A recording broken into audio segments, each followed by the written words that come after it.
Welcome back to Upper Michigan Today, everybody. I hope you're motivated and your heart rate is up. We are switching gears just slightly. We're talking with Amy Turner now of Apiary Life Studio, talking about change, because I thought this was a fitting topic for an abridged empowerment session. And look, I'm just gonna ignore the shoes. For some reason, I feel like talking with you, Amy. You just like make me want to kick my shoes off and just like sink in and relax a little bit.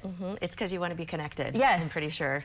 Yeah. I think that there's, definitely science behind like putting your toes on the earth. On the ground and like getting the feet touching. Yeah. I like that. That's how comfortable I be in my own house. So that's a great compliment. Yeah. I think more of that. And it's interesting because I was talking to the doctor from Motion and kind of off camera, and he was talking about how important like just tapping into meridians are, and the sunlight through our eyes, and getting everything on our skin. And I love that you naturally just want to take your shoes off. I just like want to be barefoot around you. There's something about your persona and about what you do. But we're here. We're talking about empowerment, and we're talking about making empowering changes. So I guess where do we start when we're talking about a big life change?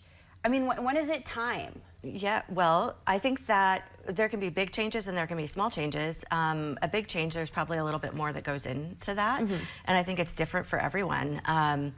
And I think that, there's a lot of fear often, or excitement. There can be readiness about a new change. I mean, you just came and made a big change, right? Which is kind of what tipped off this particular topic about like adventure and doing something new. So, I think that when we feel stagnant, that's a time when there's a big life change. We might not be ready, really, like maybe having a baby, or deciding to have a new career, or sometimes life throws it at us, getting fired, or, any number of things can happen. I brought a quote, though, that I think is really cool, and I'm going to read it. Okay. It's not super long. And we can get that up on the screen so you can read it along while Amy reads it aloud. Yeah, so this is by Cynthia Ocelli, and you could close your eyes at home if you want to just listen to the sound of this, but for a seed to achieve its greatest expression, it must come completely undone. The shell cracks, its insides come out, and everything changes. To someone who doesn't understand growth, it would look like complete destruction. I like that. So we often are afraid of that destruction, or even when there's something great, right? Like there's something that we're leaving behind. And maybe like we don't want to mess up a relationship that we've had for a long time, or routines and habits that we've had for a long time. Yet we are nothing if we aren't changing.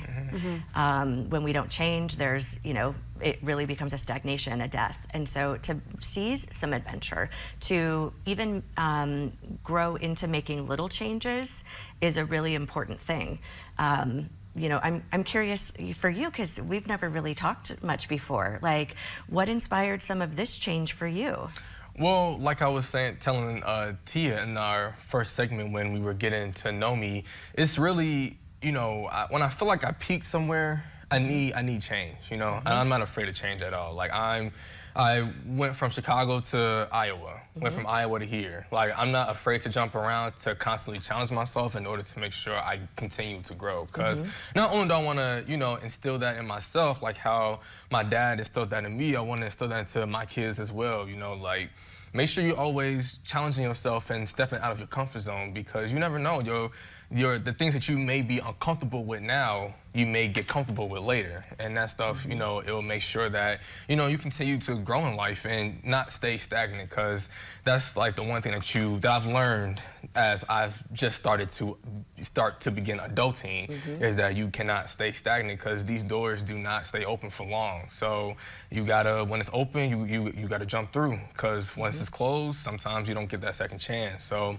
and I've learned that during my life as well already. So it's what the stuff that you were saying, plus the quote that you just read, definitely resonated with me a lot, because that quote really spoke to me about really not staying like in one spot, you know? Like really be open to that change, be open to, you know, that completion in life, something that would make sure that you're complete at the end of the day. So when you wake up the next day, you know, you're better than you was the last time. So, yeah. I love it. Yeah.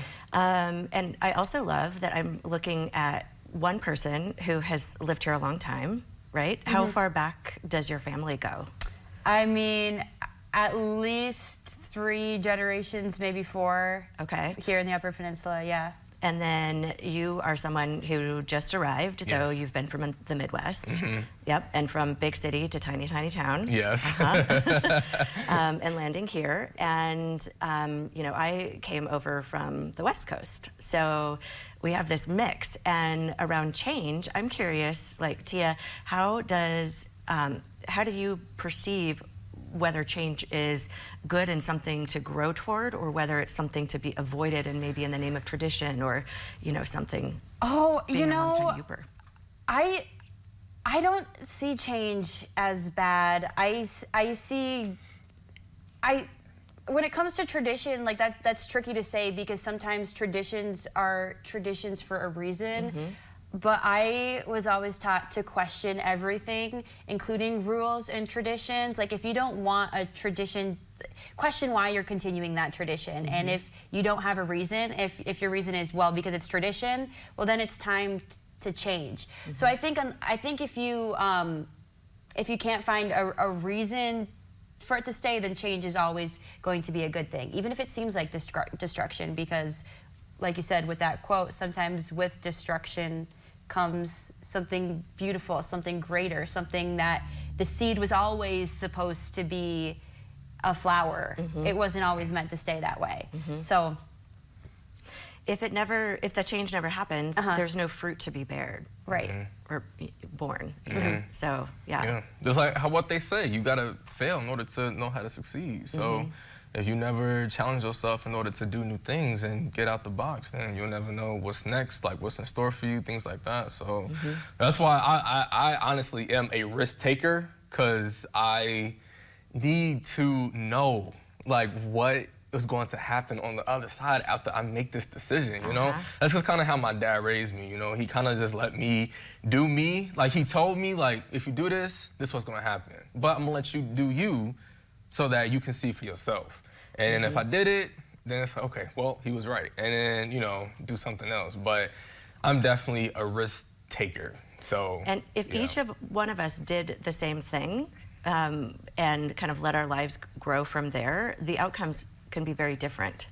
And so even, you know, if we think we know what the outcome is going to be, we really don't, because everything's changing around us and we're perceived differently by different people in different situations. We can always plan for an outcome, but that doesn't mean that the outcome is going to come out as planned. And so that's why it's really important to keep an open mind about change, and that we just have to welcome it sometimes, because we cannot control everything that's going on around us. We can control what's going on in here to some extent, but not everything around us. So it's important to keep an open mind for that. We have to take another commercial break, but we're going to pick up this conversation when we come back.